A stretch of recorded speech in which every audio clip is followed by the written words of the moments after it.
پرانے وقتوں کی بات ہے، ملک یمن میں ایک نیک بادشاہ حکومت کرتا تھا۔ وہ اپنی رعایا کے ساتھ بہت نیک سلوک کرتا تھا۔ اس کی 4 بیٹیاں تھیں، جن میں سے ایک شہزادی بہت حسین تھی، جس کی خوبصورتی پر اس کا نام شہزادی سہانا تھا۔ ایک دفعہ ان کا باپ کسی کام کی غرض سے بیرون ملک گیا۔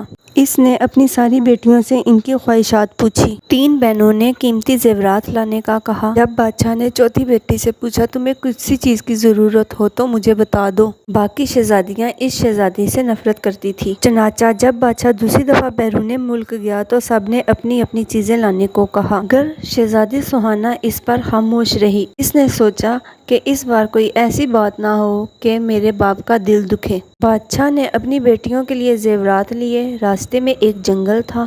بادشاہ اس جنگل میں سے گزر رہا تھا۔ اس نے راستے میں ایک درخت پر بیٹھے چمگادڑ کو دیکھا۔ وہ چمگادڑ اصل میں ایک خوفناک جن تھا۔ اس نے بادشاہ کو قید کر لیا۔ ایک شہزادہ یہ سارا منظر دیکھ رہا تھا۔ اس نے اپنی تیز دھار تلوار نکالی اور چمگادڑ کی گردن پر مار دی۔